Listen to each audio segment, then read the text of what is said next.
How long are we going to wait for Rich to show up?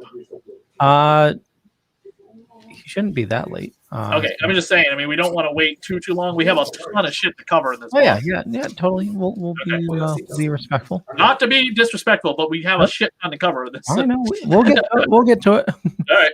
Okay, here's the intro.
Hey, you dorks, this is Gunnar Hansen, Leatherface from the Texas Chainsaw Massacre, and you are listening to The Dorkening. Hi, I'm Brian Johnson, and although you probably accidentally stumbled across it and have no idea why you're watching it, you are in fact watching The Dorkening.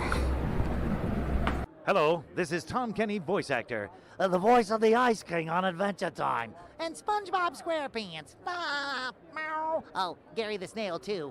Hey, guess what you're filling your eye holes and ear holes with? The Dorkening! Oh, I love the Dorkening. Very popular in Ooh. And Bikini Bottom. Hi, I'm Lou Ferrigno. You're watching The Dorkening. And you know what? You don't like me when I get angry, so don't get me angry. You better keep watching The Dorkening. Hey guys, this is Felissa Rose, and you're watching The Dorkening. Hey guys, it's Courtney Palm. We're shooting Death House, and you're watching The Dorkening. This is Anthony Michael Hall, and you're watching The Dorkening. Stay tuned. My friend's going to show you what entertainment's all about, baby. The Dorkening.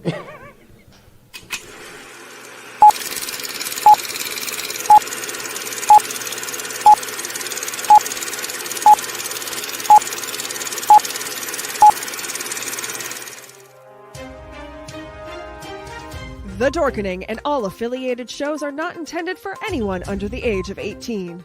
The following may contain discussions or scenes that have adult situations, graphic violence, nudity, strong sexual content, and graphic language. This show is intended for mature audiences only. Viewer discretion is advised.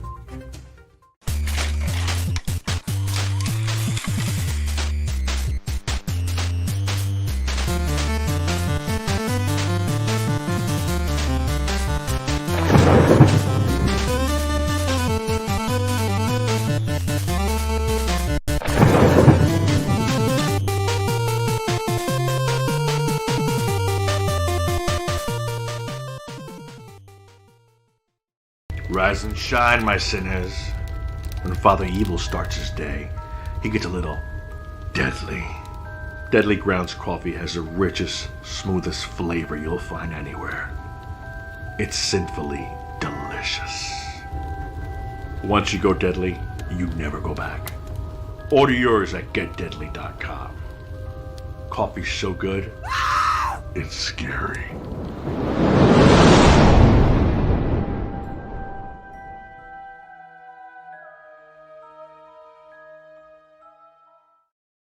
Happy Tuesday, everybody. The only thing I need to say, the reports of my death are greatly exaggerated. Welcome to Splash Pages. We have an awesome show scheduled for you today. Rich is going to be joining us shortly, but right now we have Mr. Drew. How's it going, my friend? I'm doing fine. I have been told that I need to watch my tone as not to exasperate Mr. Leo Pon's sensitive condition in which I will say this very much. Thank God you're alive, you bastard. Why, thank you. Why, thank you. Dr. Chris. I thought it'd be better than showing my face. This awesome original Golden Age Batman artwork. Got this at fun. Just shimmy it right there. Is that the Rock behind there? If you can believe, I found this at a Five Below. I mean, this shirt is awesome. Let's admit it. I believe it. Five Below has some great stuff at times. Every once in a while. And Mr. Justin, how's it going? Good. Thanks for having me, guys. Oh, always glad to have you. So if you did not hear, we didn't have a show last week because unfortunately I was in the hospital. It was battling the forces of evil in another dimension. I was in another dimension, all right, because what they had me on after the end, it was apparently I was doing a little singing to my wife and kept on saying I love you. He's a happy drunk. It would have been worse if you just started spouting off some other woman's name and she'd be like, wait, what? Yeah, start singing, hey there, Delilah. Who the fuck is Delilah? And then she's like, pull the tube. I'm not, no resuscitation.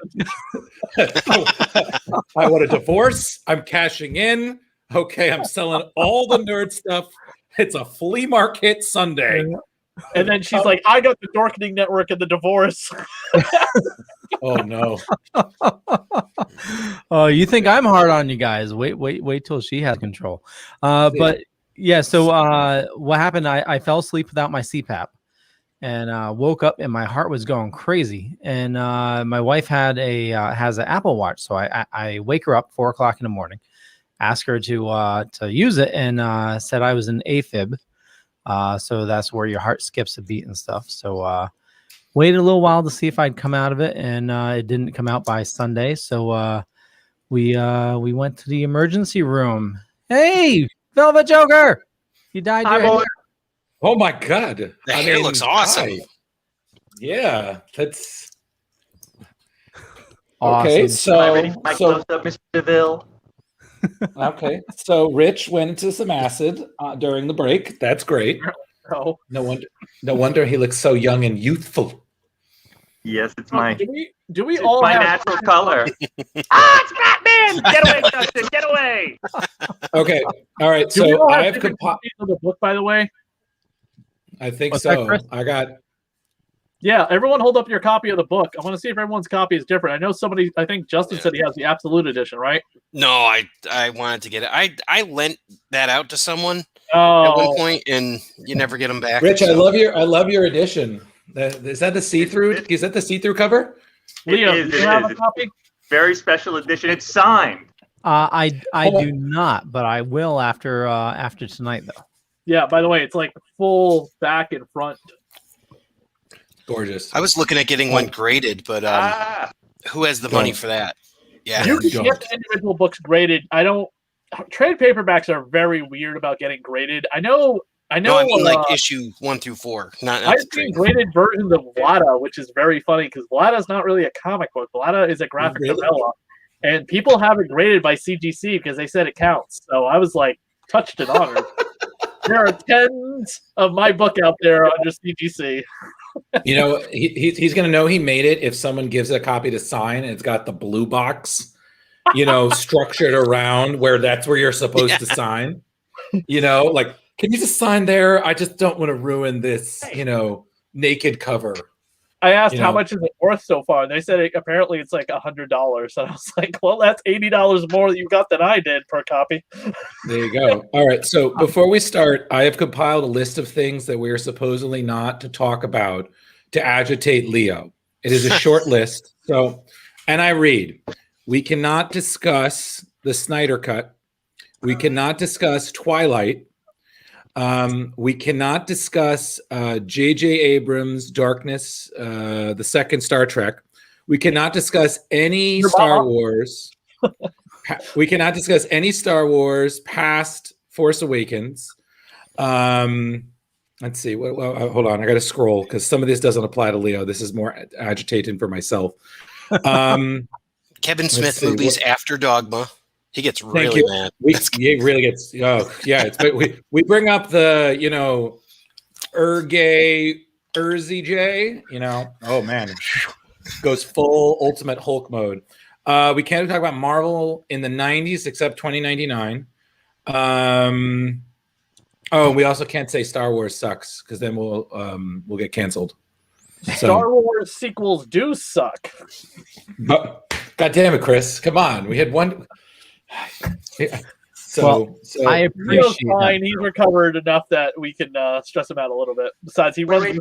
Drew, I just saw Tenet with Rob Pattinson. Is that off the list too? No, fuck that guy. No, but I forgot one that we can't bring up is All-Star Batman and Robin, unless we're doing a drinking game, which I would be more than glad us to get wasted talking about that train wreck. I would have painted my room yellow. No Xbox talk. Yeah. No.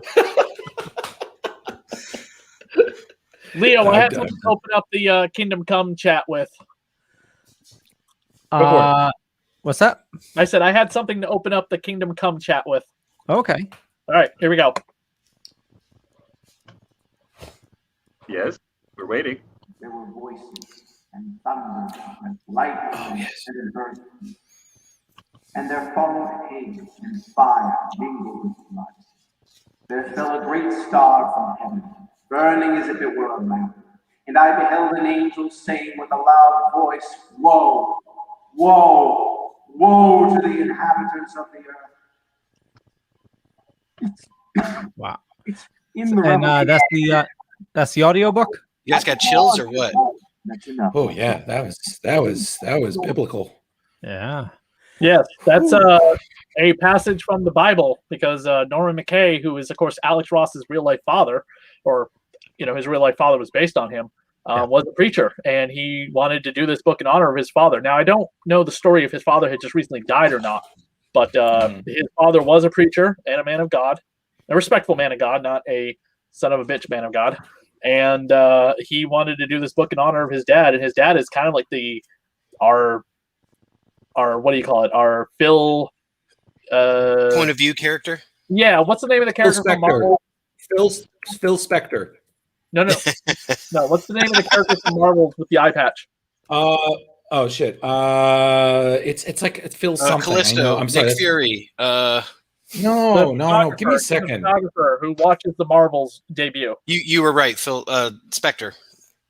It's his last name.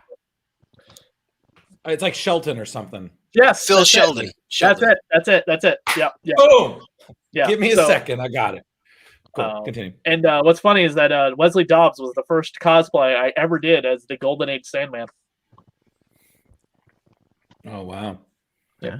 Oh yeah, it's funny. I'm actually just rereading. I actually because I was doing a little research, and because we all know Marvels came first. That was in '94, and then he wrote this is his grand opus, and then he wrote a 40-page outline and pitched it to James Robinson, who we all know is one of my heroes. Similar in scope to Watchmen and Alan Moore's infamous Twilight of the Superheroes. And then Ross was recommended Mark Waid because he's like the Mark Grunenwald of the history of DC superheroes. And here we are, Kingdom Come, everybody. Yeah. So Kingdom Come, it was published in 1996, written by Mark Waid, art by Alex Ross. Cover price was $4.95 an issue. You got ripped off. And I just looked up on eBay. Somebody's selling the complete set of all four for around $80. Yeah, I'm gonna check my my local comic shop. I'll see if he has a set. So maybe that'll be the issues I get. Channeling my inner Sofia. You guys ready for it? You ready for it? Yeah, missing it. So picture Sicily, 1996. Sax playing Bill Clinton was reelected as president. Michael Jordan and the Chicago Bulls were in the middle of their second 3-part run as NBA champions. We paid a ticket price of $4.42 to go see Will Smith kick some alien ass in Independence Day. That damn tire is still missing from Twister. You guys remember that? That pissed me off so much. The Twister tire? Chris, deep breaths. Garth, your pills. The commercials for Twister showed this tire like coming straight toward the screen, and it was like a scene not in the movie. Totally pissed me off. Back in '96. So Tom Cruise showed us the money in Jerry Maguire. Steven Segal bites the dust in Executive Decision. They killed him in that movie. Advertised them big. Again. I was so, this book came out. I was so blown away. We can barely hear you, Chris. I'm squinting to hear you. Yeah, I'm sorry. Sandman. Psycho Mantis. Yeah. Okay, to continue. On the boob tube, a nerd who sought revenge became a doctor in ER. Okay. Goose. Yeah, Goose. Yeah, Goose. Dear God. Dr. Goose. Yeah, the truth is out there, but Mulder and Scully couldn't find it. The world was making monkey sounds with Home Improvement. And Chandler can't remember which sister on Friends. If you're a kid in 1996, you sat down to watch Street Sharks, The Tick, Freakazoid, Earthworm Jim, and the spooktacular New Adventures of Casper on Saturday morning cartoons. Brandon Mark Powers, Anthony Edwards, yes. Thank you. The glory days of ER. So back in 1996, gas cost $1.23 a gallon. We all said, beam me up, Scotty, as we flipped the very first mobile phone on the Motorola StarTAC. How many of us had that? Pokemon was released. Holy shit, I got a story about that when that came out. Your dreams came true. You can finally eat Betty Rubble as a Flintstone vitamin. Oh, okay. And we said goodbye to Tupac and hello, Dolly, and Tickle Me Elmo. Need I say more? All in 96. So Kingdom Come was a 4-issue limited series published by from May until August of 96 under DC's Elseworlds imprint. Like all Elseworlds, this series was set in an alternate reality outside that of the mainstream DC universe. The series was written by Mark Waid, fully painted illustrations and covers by Alex Ross. All 4 issues were collected in both softcover and hardcover editions, as well as a slipcase absolute edition. The setting for Kingdom Come took place some 20 years into the future of the year that it began publication. The older, more established superheroes had gone into retirement, giving rise to a new generation of anti-heroes who did not uphold the same noble values as their predecessors. Waid and Ross wrote Kingdom Come as an indictment against the growing trend of violent anti-hero archetypes that had sprung up out of the 90s, many of whom were created by DC's independent rival company, Image Comics. The reality of Kingdom Come was reintroduced in 2006 as one of 52 parallel worlds in the recreated multiverse. The Kingdom Come reality was designated Earth 22, albeit with a few minor differences. Kingdom Come spawned 2 sequels, the first of which was a 2-issue limited series titled The Kingdom, which also generated 5 satellite one-shot specials. In 2007, the storyline Thy Kingdom Come was introduced in the pages of Just Society of America Volume 3. Although hailed as an official sequel to Kingdom Come, Thy Kingdom Come actually pertained to the reimagined Earth 22 reality. The popularity of Kingdom Come mythos also spawned a set of trading cards produced by Fleer and Skybox, as well as an action figure line developed by DC Direct. Kingdom Come won the 1997 Will Eisner Comic Industry Awards for Best Limited Series. Rightfully so. And don't forget, it was brought to life finally in some format very, very minorly in the Crisis on Infinite Earths with Brandon Routh playing Kingdom Come Superman, which was Kingdom Come Superman combined with his Superman Returns character as well, because they mentioned his son Richard, or not Richard, whatever his kid was that he had with Lois in the movie. Richard Cyclops' kid. Yeah, Richard was Cyclops. Richard was James Marsden, Sonic the Hedgehog's adopted father. Yeah, Brendan Routh put on the Kingdom Come costume, and they used the Kingdom Come origin for the death of the Daily Planet, the Joker killing Lois. That's great. Hey, Joker, I can't wait till Superman punches his hand through your chest in the upcoming Injustice animated movie. I'll be putting that on repeat for you during a podcast over and over again of you just being, finish him! Listen, if we're talking about that, oh my God. Thank you. Thank you, Brandon. It's funny, they've never made a Kingdom Come animated movie, and it's like the one thing the fans keep asking DC to do. Well, just give them time, Leo, they've been making these movies for 12 years. Yeah, I know, but it's going through cycles. So I can't help but notice you left out Convergence too there, Leo, which was the time sort of thing that apparently only I liked for DC, where all of the time traveling characters get together, right? It's very Booster Gold centric, right? But there was all these crossovers with the Kingdom Come characters, including Ted Kord Blue Beetle, who had 3 different versions of himself meet on a field of battle. Wait. Hold on. Convergence. Wasn't that one where it was like DC's greatest hits, right? Convergence? It was this Jeff King's? That's where Jonathan Kent was born during the Superman 2-part thing. So that the only thing that came out of Convergence any kind of value is John Kent's first appearances in the Superman Convergence 2-parter. Your version and my version of value are very different, because I mean, like seeing like Warlord get to hang out with Booster Gold and like the origin of Wave Rider and stuff it's like a lot of that stuff gold. Listen, Justin, you're entitled to your opinion. It's just wrong, so it's fine. So nobody likes Convergence. It's like the only thing besides the quarter bin. You're not wrong. You're not wrong. There with what was the other one? Like the Future Fight or whatever that they did afterwards with like the lenticular covers. You're not wrong. It's an acquired taste, and I was eating that stuff up. But to my point, that's another Kingdom Come. So. I wish I could have found it in time, but it's really buried in the back issues. But Justice Society America, Jeff Johns, Alec Ross did the covers, did an amazing follow-up to Kingdom Come for 22 issues, because the Kingdom Come Superman came to the regular DC universe and hung out with the Justice Society until they finally were able to send him back.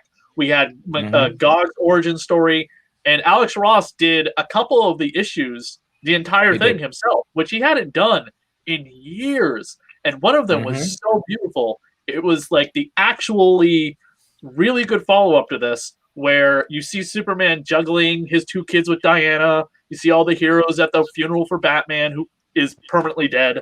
You see everyone leaving the Earth because it's become so shitty because we can't pick up our trash. And then the Legion of Superheroes coming into form. And then the last scene is you see an old man Superman in his cape covering his head, just kind of winking at the camera as the Legion of Superheroes is being ushered in as the new golden age of heroes has returned.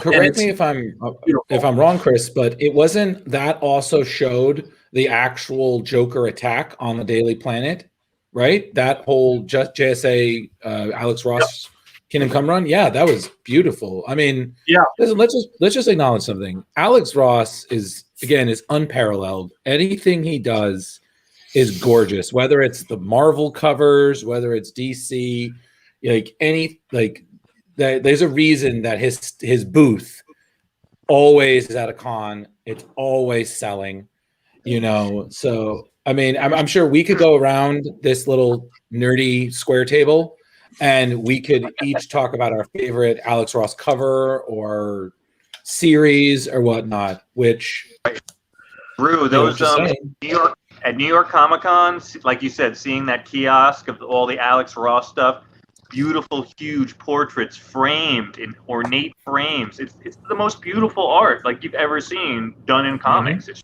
phenomenal. Yeah. Oh, yeah. Brandon Mark Powers says his renditions are gorgeous. And the series you were talking about before, JSA, he says such a great series altogether. Oh, yeah, absolutely. So after reading this, I started reading his Justice League. The JLA, thy will be done. That's that one, or Justice? I think it's just called. It might be just Justice. That was based on superpowers, wasn't it? Justice was his homage to like Super Friends. Yeah, Super It Friends. literally was Super Friends. When I'm reading, it starts off. It's like the first issue is just devoted to Superman. Second one is just devoted to Batman. Yeah, it's great. It's a cool take on Wonder Woman too, where they really lean into the whole made of clay aspect of her, which later gets retconned that she's the daughter of Zeus.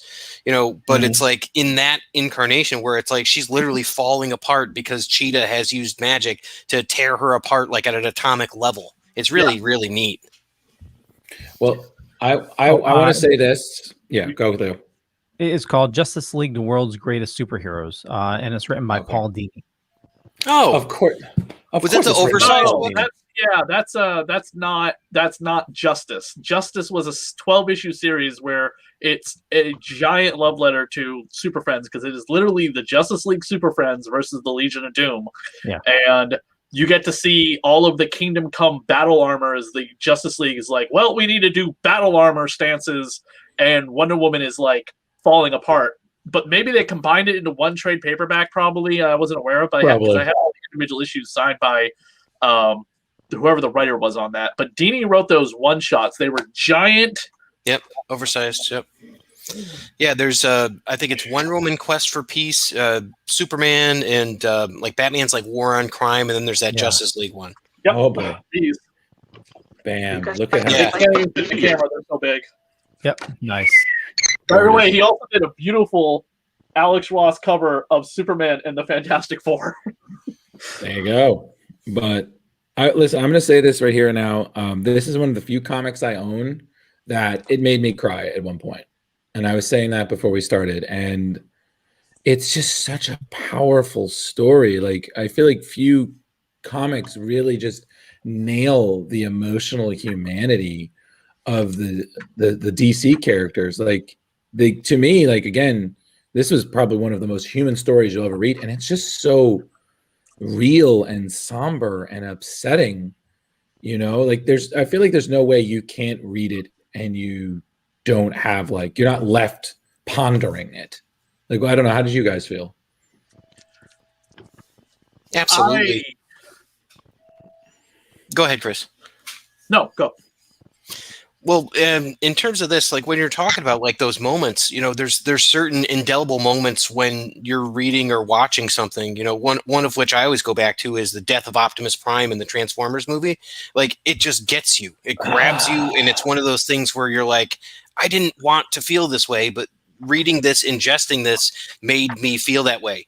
When we're sitting there and reading this, it's exactly your point. You get to the point at the end, and you're just like, what the hell just happened? This wasn't supposed to happen.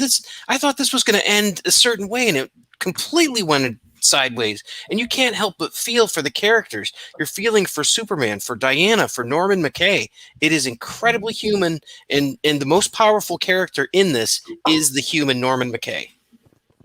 Absolutely. He's us. I feel like I relate to him even more because I see him as older, and I'm like, look, it's all of us. We're getting older. We're the Norman McKays of comics, but yet these comic characters, they're the same age. What do you guys think? All right. What do you guys think of when they adapt stuff into novellas or novels? Not novellas, but novels. Like, they've done it with Crisis on Infinite Earths. They've done it with a lot of Marvel stories, like Kraven's Last Hunt. List goes on and on. But Kingdom Come, we're talking about, had a novel. Did anyone read it? The audiobook is available, by the way, on YouTube for free. Yeah, no, I mean, the clip you played is great. Like, I'll definitely look into purchasing that because this is one of my faves. But I feel like it's always funny because I feel like audiobooks are what they send out. So when we keep asking, where's the movie, that they give us this, like, no, this is good. This is fine. It's like this is like, it's like when you were a kid and your parents would read you the book. It's like, we're gonna let other people put you to sleep, little nerd, so then you won't keep asking. You know, here's your story time. Here what the characters could sound in your brain. That's just what I feel like. I mean, don't get me wrong, they're great. Yeah. Like we were By just the way, talking about my audiobook Kickstarter for Vlada ended last week with almost $1,000, so we went over 200% over budget. So audiobook. Congratulations, buddy. You know, I used to think audiobooks were, you know, just somebody blandly reading the books, and you know, some are. But I picked up the audiobook for Game of Thrones, and you know, it's crazy the characters they throw in it. What? Yeah.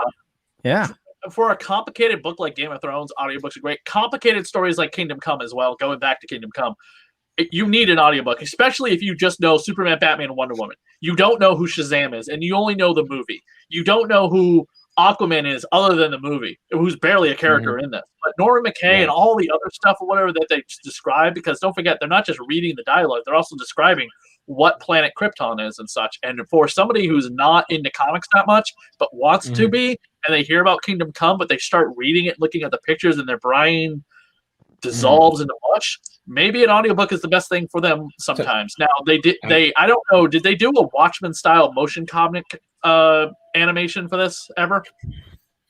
I don't think There's a company that does something called Graphic Audio. They've done a whole ton of these. I think it's the same company that did this one. They did Crisis on Infinite Earths, Final Crisis, Civil War. They've done some Spider-Man books and all that. But the unfortunate thing is that they've lost all their licenses. So all of this stuff, it's and I'm just piggybacking on this because Drew said he wanted to purchase it. I don't think it's available for purchase anymore, man. But it's so good. I had the cassette of this way back. So are you saying that some independent creator who just had a successful audiobook Kickstarter could possibly pick up the license and go with it for them? DC? Yes? All right. Justin, you've got to stop saying these things out loud because you're going to get him riled up, and then we got to pull him back. This is why we don't let you back on the show, man. Yeah. Well, I'll tell you guys, the Graphic Audio has some other good books. One that I really like, I picked up at a truck stop on a trip to Connecticut out Leah's way, and it's another book that you guys have covered. Justin, hold on a second. I have one question before you continue, and this is very important. What kind of comics do people sell at truck stops? I need to know specific titles because now I will. They used to sell a ton of them, but nowadays they're probably pornographic comics.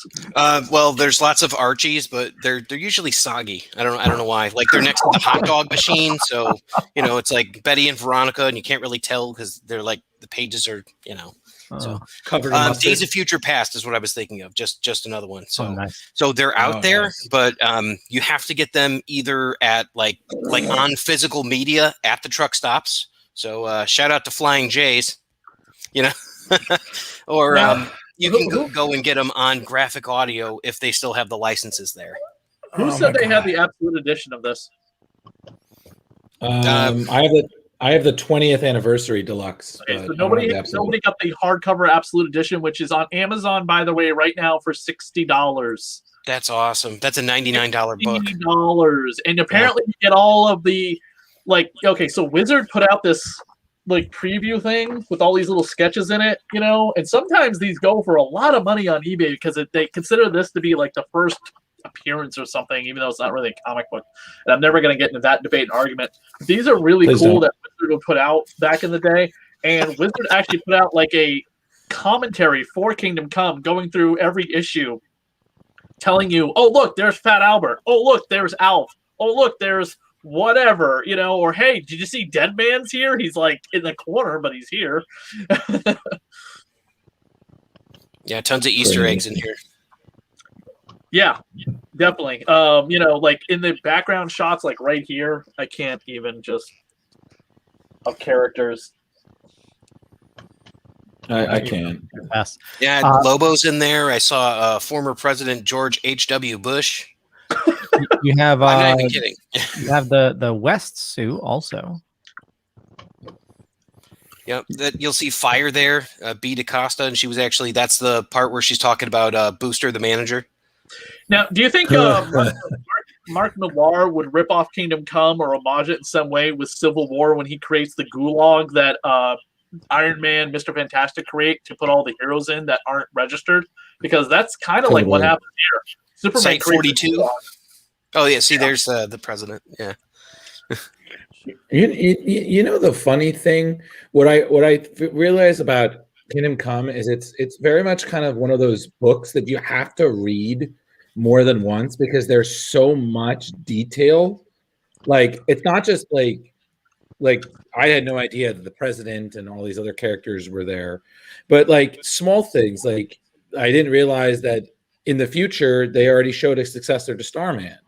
You know, like all the future kids, like again, the detail, the attention, not just visually, but story-wise. I mean, like that's literally right there. That's I think isn't that one of the the tractor that Clark lifts up in Superman, right? Something similar to that, you know.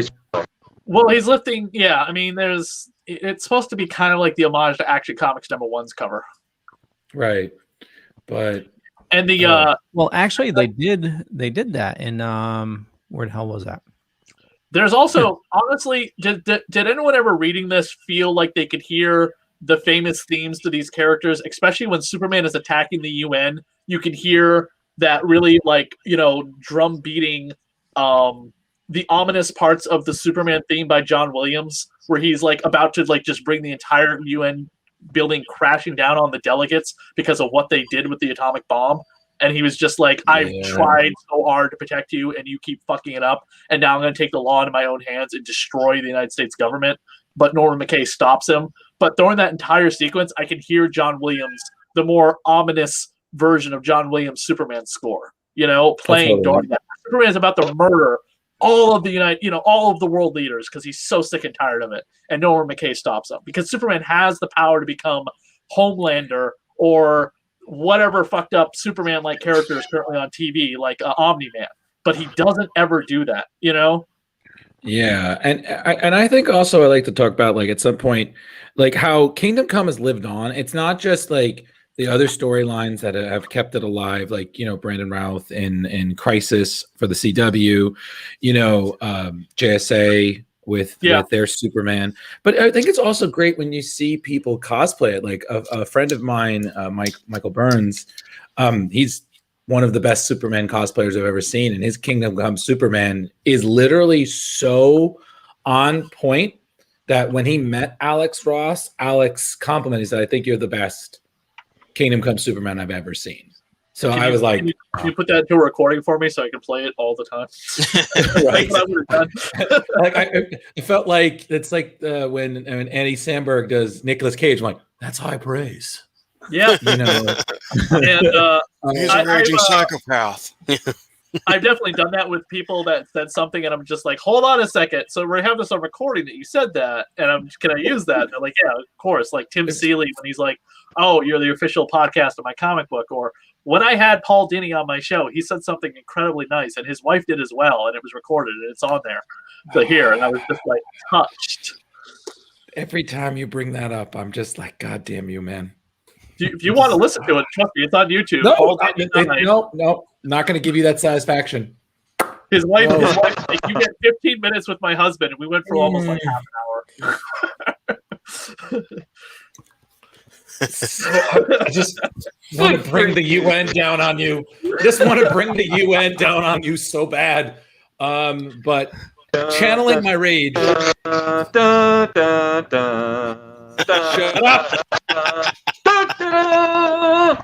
Was this the first time background music, Drew? All right. No. Was this the first time we actually saw in comics Captain Marvel versus Superman? Like actually fighting each other? This has got to be one of the earliest moments I remember. Yeah, I mean I know that shortly after this they kind of referenced this on the Justice League International, like directly pulled from this story, and right. I mean they did the whole animated one, but this might be actually that first.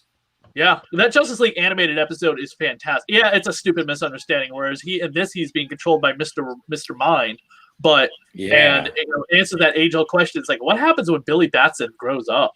Mm-hmm. That's kind of a throwback to Dark Knight Returns as well, where, but it's just kind of like the opposite, where Marvel was alive in Dark Knight Returns because Billy was sick and Billy passed away. So it's the exact opposite of that. Right. The Captain Marvel character, I think, has always been greatly homaged. And Eric Larson, Savage Dragon, he has a Captain Marvel style character, whereas the little boy got to become a old man because he'd been around since the Golden Age and fought in World War II. Right. And then he passed on his superpowers to a nurse and became like this. Not headline breaking news, not let's make 30 million memes and post about it every 5 minutes, but Eric Larson gave the Captain Marvel powers to his night nurse character, who was a woman. So a woman became the mightiest man mortal. Right. And it's our seeing Bruce Wayne like this. I just think about what a missed opportunity when they basically did that version for Crisis and then they botched it. Right. They made him a psychopathic jackass played by the greatest Batman voice actor who will ever live. Yeah. Right. And it was basically that, and I know they were trying to go for that twist. This is basically the old man from Dark Knight Returns. But I'm just but he's Kingdom Come. Yes, jaded, cynical, fucked up, dying, fine. But really? It was one of those twists where I was like, this isn't as clever as you think. All due respect to Kevin Conroy, because he's Kevin Conroy, man can do no wrong.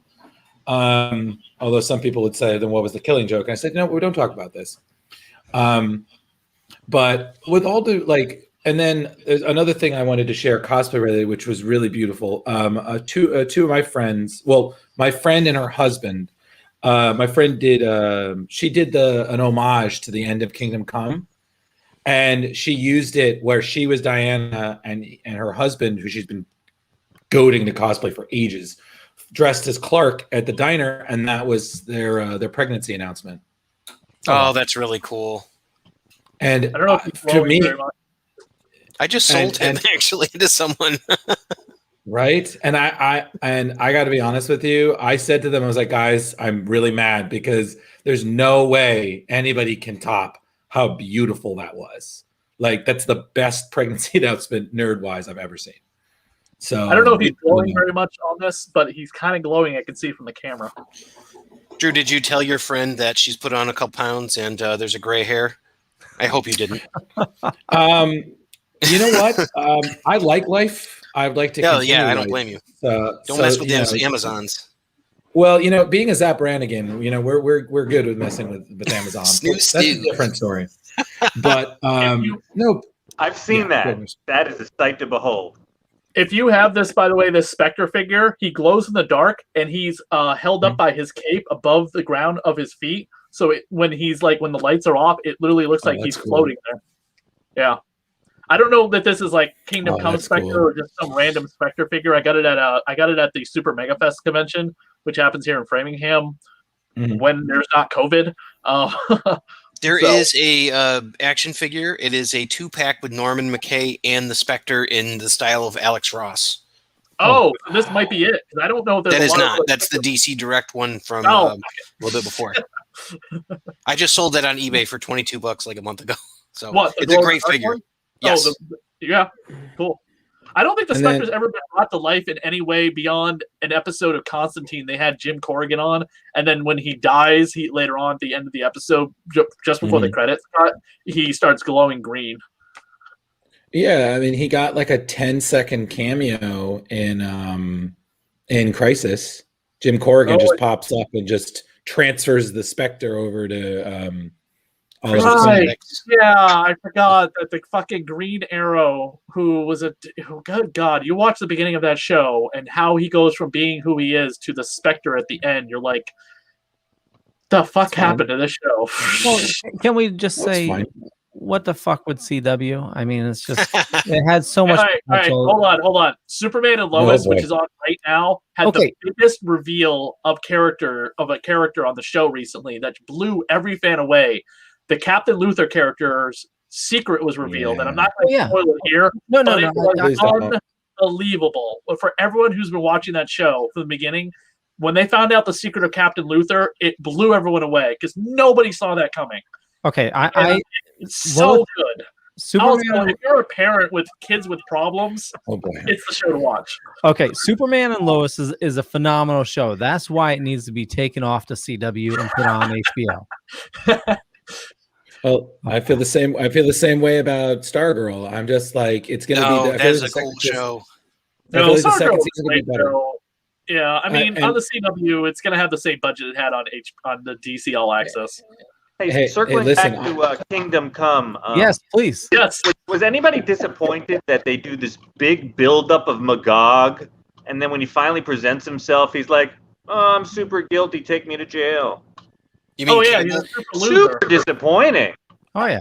Yeah. It was. It was a little anticlimactic. He did away with the worst character in DC's history pretty well, the Joker. I'm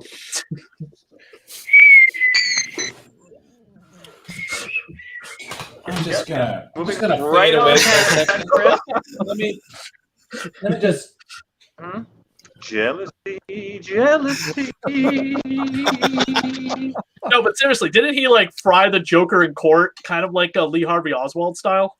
He was being arrested outside, and Magog came up and blasted him with his staff. Yeah. There is also a Magog figure too that comes with that. So. Yes, and the Magog. Oh, I mean, God, I'm so glad DC Comics has not overused Magog like they have sometimes with Bane or Doomsday or Ra's al Ghul, the Court of Owls, or no offense, Rich, but the Joker's overused sometimes. Oh yeah, I won't deny it. Okay, all right. If you look at the Black Label, DC Black Label, half the books are about Harley Quinn and Joker.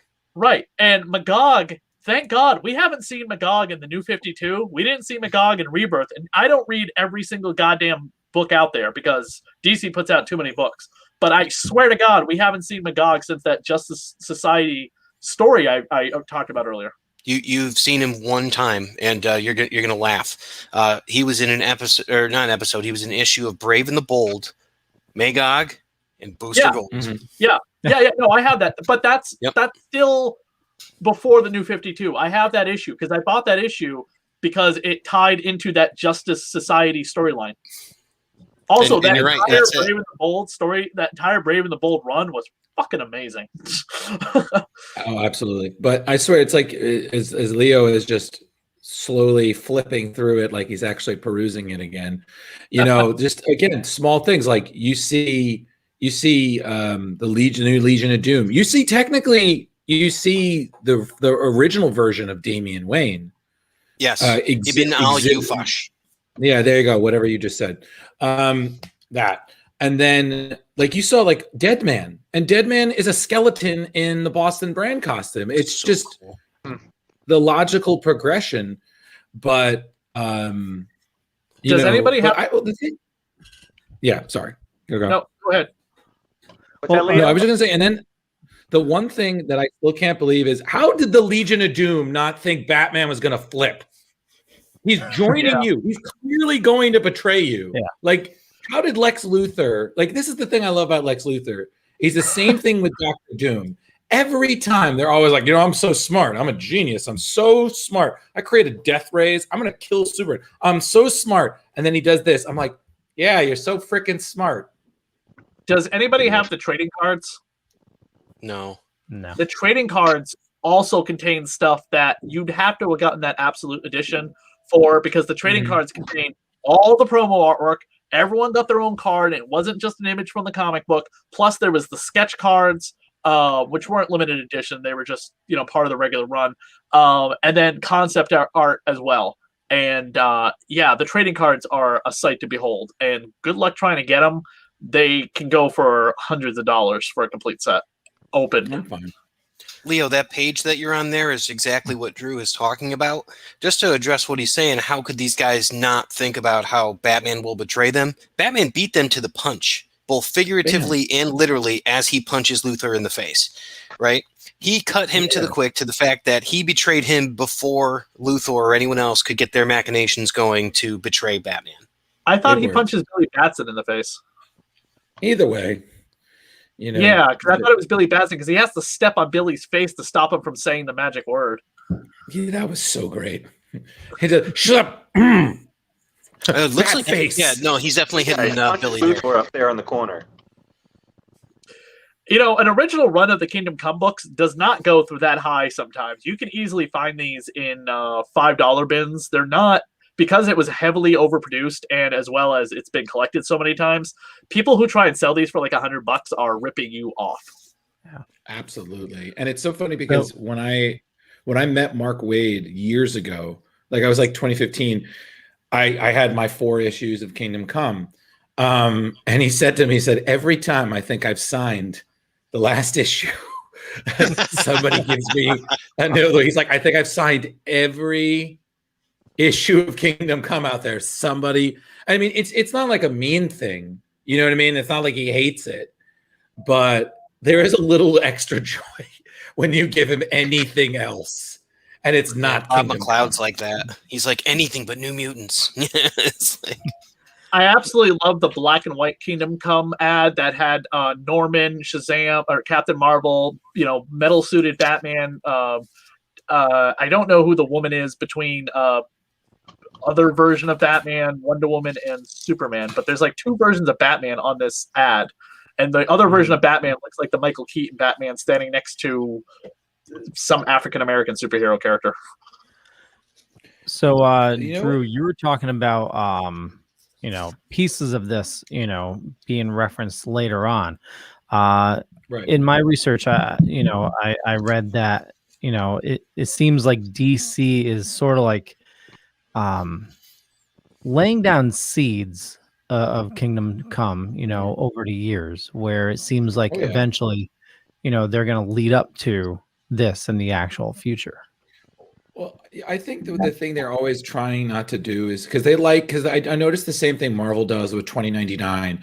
They always try making it like this is going to be the future of DC, or just like, oh, this is the future of Marvel. And it's just like, yeah, but isn't it better if we're making the own future and this could be a potential? Wasn't that what the multiverse was created about, possibilities? It's because in JSA you had Superman was there, and then you had the threat of Gog coming up. So you had that, like, is this going to lead to Superman's world, or is this going to be its own separate thing? And, you know, again, I got to be honest with you, one of the funniest moments that there are 2 great moments in Jeff Johns' Kingdom Come arc. The first one was when Superman saves a girl from suicide. That is literally the most Kingdom Come Superman moment like ever. And that also choked me up a little. And then another one where Starman from the 853rd century not only knew who Superman was, but it was like, yeah, we've teamed up a few times, and no one believes him because that version of Tom Caller is considered crazy. So it's just like, I know this guy. And I'm like, shut up, crazy Tom. Go back to the stars. So that's the same one from the Justice League versus the Furious 5 animated movie that they had with that Starman. And just to mention, we were talking about Spectre before. None of you guys ever saw the Spectre cartoon with Gary Cole doing the voice? Alyssa Milano was in it as well. It was a featurette on the TC animated. Yeah, it's really good. Gary Cole does a great job. It's like a 1970s sort of vintage vibe about it. Like with everything, very 70s noir kind of. I would say check that out. You know, do you think like this would be just as powerful if it was just in black and white? What do you guys think? Absolutely. I mean, did you read that Earth X black and white version they did? I mean, unfortunately, it's not Alex's interiors, but you need every advantage to read Earth X to get through everything that's going on in that muddled artwork. Yes, muddled is the best way to describe it. And it's not a bad story. It's just, it's very difficult to look at. Yeah, it's just I have the I got it fished out, but I have the absolute edition of that because I hadn't read it, but I had heard Alex Ross's art and stuff, and I was just like, what, $50 on eBay at the time, and it came with a cake pan of Machine Man. I'm not even joking. It's encased in a plastic shield that looks like a cake pan of Machine Man, and it also came with the soundtrack to listen to while you're reading it. That's awesome, actually. And it's a tomb. It's huge. It's worth like $200 to $300 now because they've never reprinted it. But there's very little Alex Ross art in it. The covers are his, and then there's like a backup Reed Richards story where he sits down and cries. I just, God, I can't. Sad Reed Richards. Yeah. I'm just rereading. I'm listening to you all and I'm commenting, but I'm just looking at the images. I'm getting emotional just looking at it. God, it's so great. It's like you're reliving it in fast forward. Yeah, Leo, go. No, I was just gonna say, the end and then spoiler, but we urge you definitely to read it. But Shazam sacrificing himself at the end is just it is painful. Leo, I just want to say. This book has been out since 1996. If someone hasn't read it by now, we can't help them. Yeah, Leo. I mean, this was my first read. I'm saying this is the first time I've read this ever. This was the really. That surprises me. What did you think? It was my first read as well. I don't know why I skipped over this. It was such a commercial thing at the time, and I just for whatever reason I passed over it, and I got excited when this came up on the list. Were you guys deprived of children? Did you feel like this was like DC's Avatar? Like it was going to be really great, and they're going to hype it up, and then it's just mediocre. You were just going to read it and be like, I've already read this. This is 3D. I might have been going through an independent phase in '96. I'm not sure. Well, think about 1996. We were just coming down from the age of apocalypse. Right? So Marvel has that whole coup going on, and then you go over to this at DC. I don't know about you guys, but this and Crisis on Infinite Earths, that's what made me a DC guy. Just between these two, it's like those two humanistic aspects that like Drew was talking about in here with these stories, which are so good, coupled with this artwork. And, if you've ever seen like that huge poster that they turned into the cover of Crisis on Infinite Earths, those are the two stories that just cemented me as, you know what, I'm a DC fan before I'm a Marvel fan. I'm the opposite. I'm a Marvel fan before DC. But go, Leo. Well, you should just say you're a comic fan. It's no, you can be divided between both. We have to have division between the comic book fans. My pull list is mostly DC. I just prefer their storytelling. I prefer like the universe. So it's nothing personal. I still read all kinds of comics. I love the X-Men, but the only Marvel comic that I buy is Daredevil. The rest it's like I'll read them when I read them. Oh my God, I have to buy this Absolute Edition. I'm looking at a preview of it right now. I didn't realize I've never seen this before. It's like pages upon pages of material before you even get to the actual book itself. Oh man, just that image of Superman. Yeah. Just I mean, and then his cape is gone. It's 350 pages, and like the 4 chapters of the book, the comic book, but so much. Yeah, this stuff. is 229. This one is. So I mean, that's roughly an extra 100 pages of fun gobbledygook. Extra content. Too. Why do you guys do this to me? It's in my cart right now. Well, yes. Try it, Leo. Peer pressure. Buy it before your wife finds out. Before she gives you a hard time for buying. Leo, you can afford health insurance. You can afford this book, okay? Like, all right. Okay, I have a high deductible for my insurance. Okay, and I'm pretty sure. Leo, put it this way: I just bought a motorcycle. It just got delivered today, and I'm buying this thing soon. This Absolute Edition. Wait, whoa, Chris.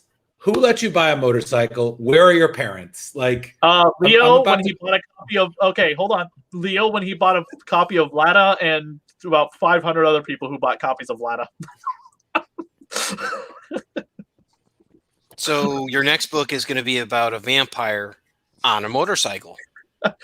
No, a vampire motorcycle. Did you know there's a vampire motorcycle? That's obvious. It'll be called Steak. It'll be called Stakes and Burn. Nice. Hey, here's a great question. In the Kingdom Come, where is maybe I missed her. Where is Zatanna, John Constantine, the Demon, Blue Devil? Most of those make an appearance. Zatanna's son, Zatara, is in it. He almost ges killed by Von Bach. Okay. Blue Devil is most certainly in here. I don't recall seeing Constantine, but I bet in that Ultimate Edition or the Absolute Edition you'll see him. Yeah. Also, I think Sandman and Death too. Did I blink and miss them too? I think Blue Devil is part of the team that attacks Gog when he splits open Captain Atom. Oh, so I think he was. Yeah, and then that's a rough loss. Oh God, I'm trying to think. The other ones you mentioned. Nope, that can't. Nope.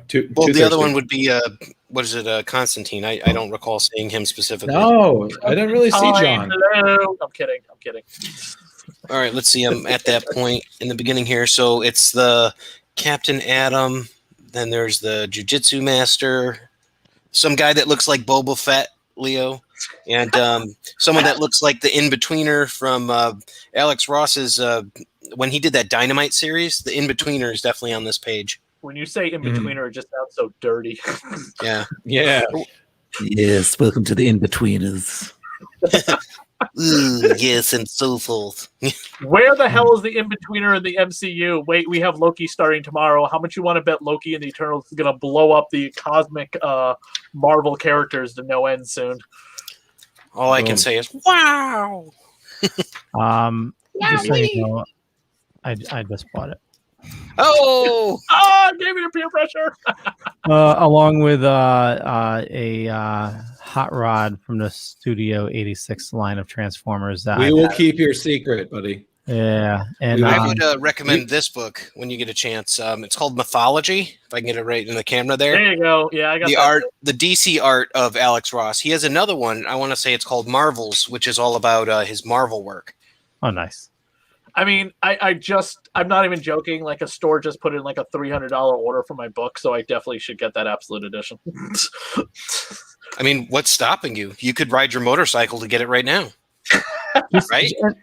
And just think of all the gas you're going to save with the motorcycle. That's yeah. You know what? This is more motivation for me to just keep riding. Motorcycles are like Priuses. They have like two abilities to them to ride on: gas and like battery. I found out the motorcycle, and most motorcycles have this. They have the tank, and they have a reserve tank that gives you another 50 miles. We learned this in Dumb and Dumber, right? Just when I think you'd go and done the dumbest thing, now you make up for it by doing this. Well, speaking of dumb, I had a motorcycle when I was a kid. You know what you don't want to do on a motorcycle? Not wear your helmet like a jackass. A wheelie. Most of the time. Oh, wheelie. You don't want to do a wheelie. I can think of this one. Bad News Bears. No. Don't make a deal with Peter Fonda and then become Nick Cage, aka Ghost Rider. That's what you don't do. So I just put into the group chat the video of a Yamaha Virago 250. That's the bike that I got. It's a great YouTube video showing off the type of bike that I have perfectly. So nice. Okay. Vampire bike. It's coming new, and I have the movie on DVD. You should watch it. It's so stupid. So I was just gonna say what I was gonna say is not to do on a motorcycle. Wheelies. This is a true story.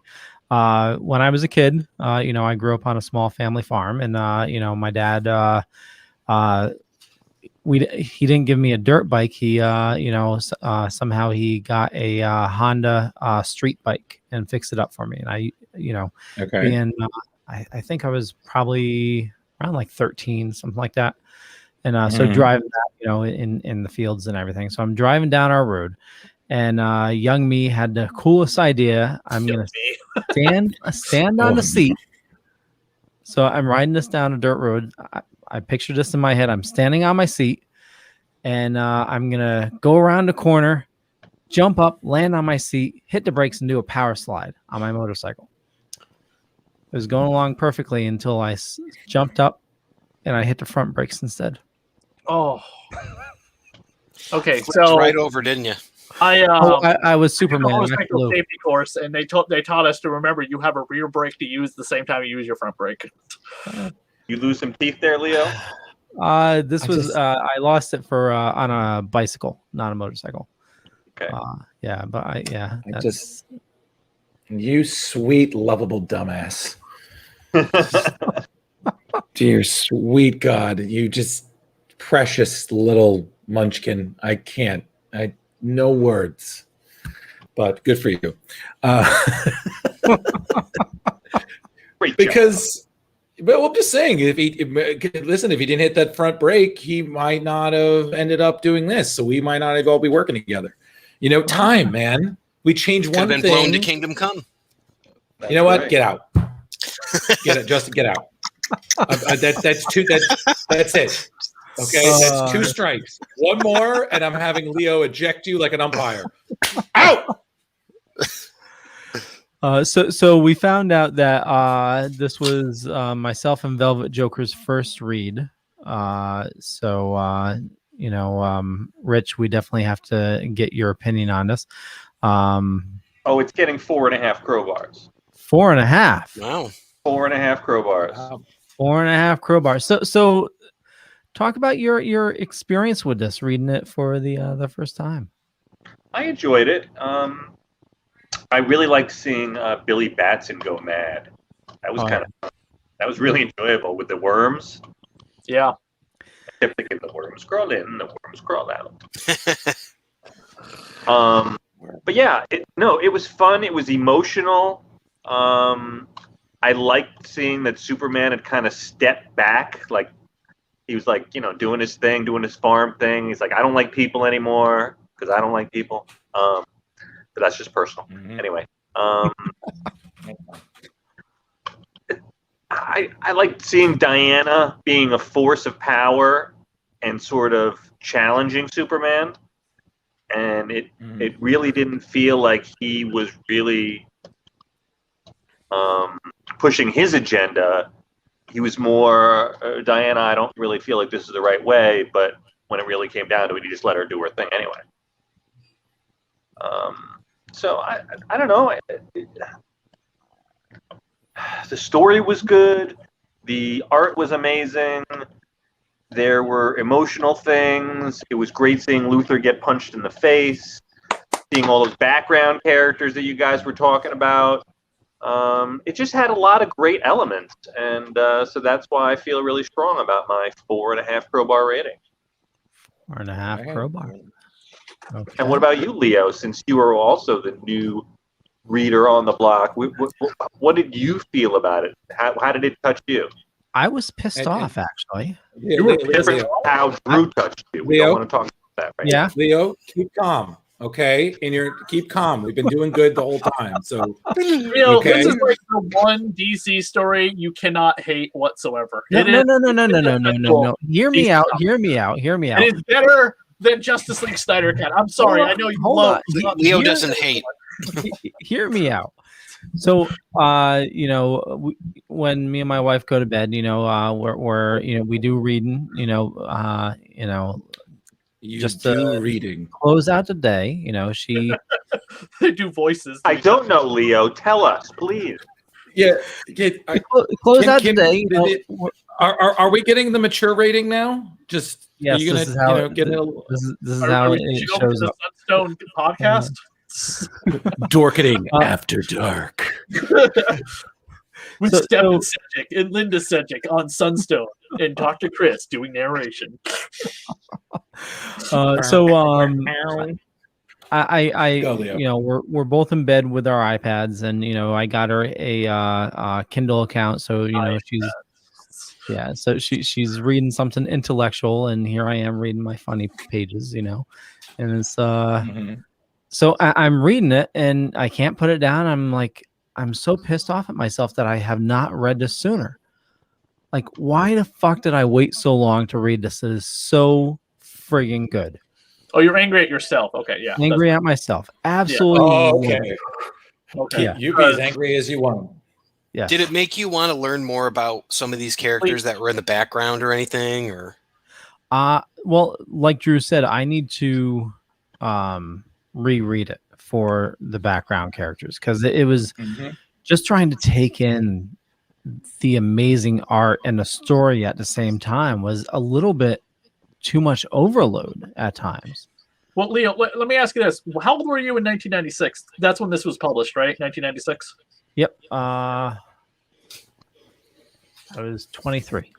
Oh, wow. Okay, I didn't realize you were that old. No,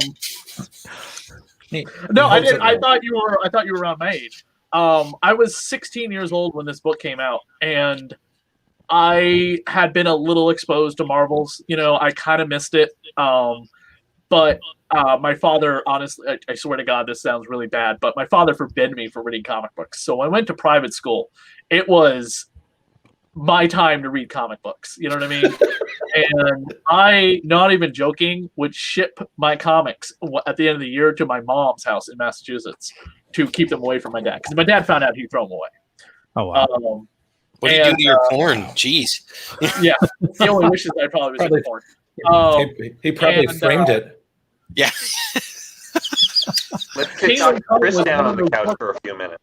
Kingdom Come was one of those books that I was just like, my DC knowledge was like 0 Hour, the death of Superman, the breaking of Batman's back, and sporadic stories here and there. And I was like, I swear to God, it had to have been the story that really got me into going, I have got to read more DC stuff. I have to find out who all these characters are beyond my basic knowledge. I mean, when I read The Death of Superman, I didn't know who the fuck any of the Justice League characters were who were getting smacked around by Doomsday. They're so awful. Oh my God. It was so bad. I was just like, why is Nonsense. Supergirl made of putty or something? And then Kingdom Come comes along, and there's so much detail. I had to gobble up more DC stuff besides Superman and Batman, which, let's face it, that's all you're exposed to. And the Superman animated series, I think, hadn't even started yet by the time Kingdom Come came around. So Superman the animated series was the other big thing, but it was Kingdom Come that really got me into like going, I got to read everything I can. And my brain has got to be filled with nothing but comic book stuff. Fuck world history. Fuck whoever's the president. Fuck math. What is math going to do for me? I can count. I can add, subtract. That's all I need. Let's count the characters. Yeah. 1, 2, 3. Shazam! Oh. Leo, what kind of rating do you give I'm giving this 5. Ooh. 5 crowbars. Dr. Chris? Fabled 5. Yeah. Medicine. I give this 5 shouts of Shazam! Shazam! Yeah! Shazam. What is what was Shazam's girlfriend in the 70s called? What was her name? Mary Marvel? No, the Egyptian girl. Single white female. ISIS? Yes, Isis. Remember her? Good stuff. I do love what happened to her in the 52 weekly series that gave us the lesbian Batwoman and Renee Montoya. She got murdered horribly, and her and Black Adam got married, but it was DC's way of going, like, we're going to kill this character off because there's this terrorist organization that has the same name as our character. Yeah, can't have that there. Just like Marvel can't have a guy with a skull on his chest running around if that's what's attacking the Capitol building. Apparently. We digress. Okay, Justin and Drew, who would like to go next? I'm sorry. I'm just going to very simple. This is one of the best comics DC ever published. Okay. And this is the book that I recommend to anybody when you get that snobby person who tries saying comics are still for children. I was like, oh, I'm sorry. Have you read Kingdom Come? Change your world, man. 5. Yeah, 5 stars. Easily. Awesome. Well put, Drew. I mean, that's if you ask me what my top 5 stories are, Kingdom Come's on that list. And it might even be top 3 or it might even be top 2. It's just that good of a book. It's so good. 5 stars all around, 5 Shazams, Seven Thunders, whatever you want to call it. It's damn near perfect in my eyes. Yeah. Shazam. I have to say, going into this, I thought Alex Ross art was like older art. I didn't realize it was so recent. I thought he was like this old guy that like passed away. Is just like an old feel to it. Yeah. He's currently doing like covers for Marvel. I know that now. Yeah, I'm talking about like a couple of years ago. It's just he just did. There was a Spotlight. bunch of the Marvels, which is like trying to describe what the Marvels is right now. It's only 2 issues. He's doing all those covers. I got this one, Chris.